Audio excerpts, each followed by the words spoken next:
El día de hoy vamos a hablar sobre la poesía neoclásica y la ilustración. Introducción.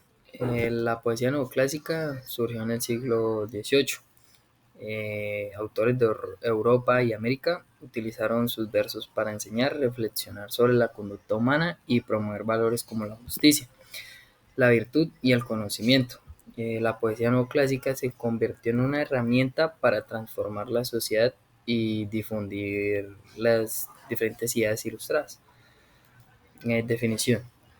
La poesía neoclásica es un tipo de poesía que surgió entre los siglos XVIII y comienzos del siglo XIX. Está influenciada por el movimiento intelectual de la ilustración, no solo para entretener, sino enseñar y transmitir diferentes valores. La ilustración fue el movimiento cultural que valoraba la razón, la educación y el progreso, rechazando pues los abusos de poder y las supersticiones. Características principales, acá lo pueden ver, la poesía y la ilustración.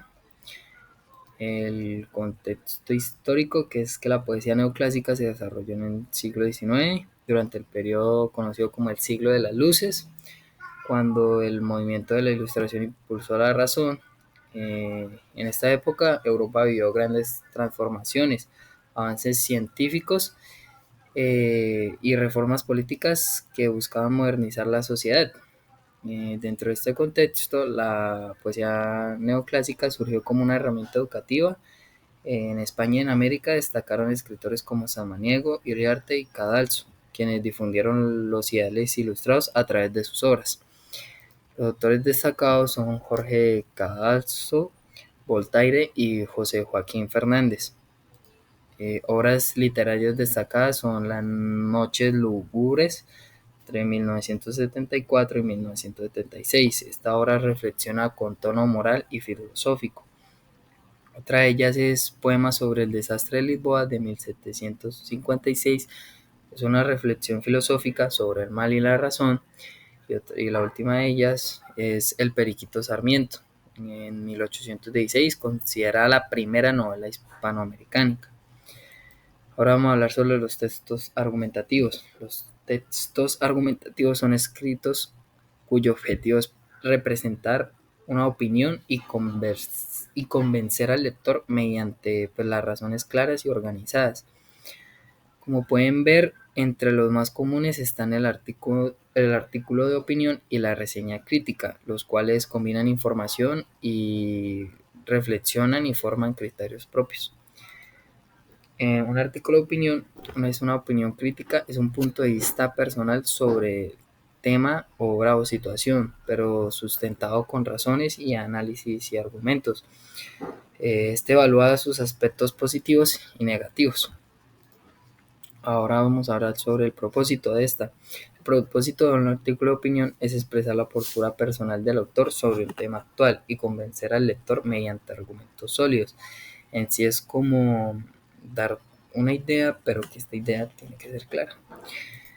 La estructura es el título que presenta el tema y capta el interés. La introducción, que es la que explica brevemente el tema y la postura del autor, el cuerpo argumentativo, la conclusión y el autor o firma en periódicos o en revistas. Características: el subjetivo, que se expresa una opinión personal, el lenguaje persuasivo y claro, entre otros, como ahí pueden ver.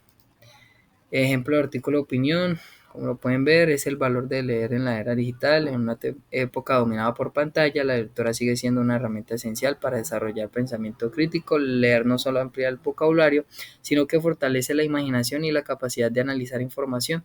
Aunque muchos jóvenes prefieren redes sociales antes que libros, incorporar la lectura a la rutina diaria puede mejorar la concentración y el rendimiento académico. Reseña crítica. El propósito de una reseña crítica es evaluar una obra, libro, película, obra de teatro, serie, entre otras, mediante una descripción breve y una opinión argumentada sobre la calidad de este. La estructura, que son los datos básicos de la obra, como el título, el autor, el año, el género, un resumen breve, la valoración personal, aspectos positivos y negativos y la conclusión. Sus características son el lenguaje analítico y valorativo, la mezcla de información objetiva y opinión personal, evitar contar el final y pues que debe ser clara y breve ante esto. Un ejemplo de reseña crítica es una reseña de Intensamente 2 que dirigida por Kelsey Mann continúa explorando el mundo emocional de Riley, quien ahora enfrenta la adolescencia y nuevas emociones como la ansiedad. La película mantiene la calidad visual y narrativa de la primera entrega, ofreciendo momentos divertidos y reflexivos. Sin embargo, algunos personajes secundarios quedan poco desarrollados y ciertas escenas se sienten repetitivas. Aún así, la historia logra transmitir un mensaje importante sobre aceptar y comprender nuestras emociones. Y ya esto sería todo. Muchas gracias por su atención.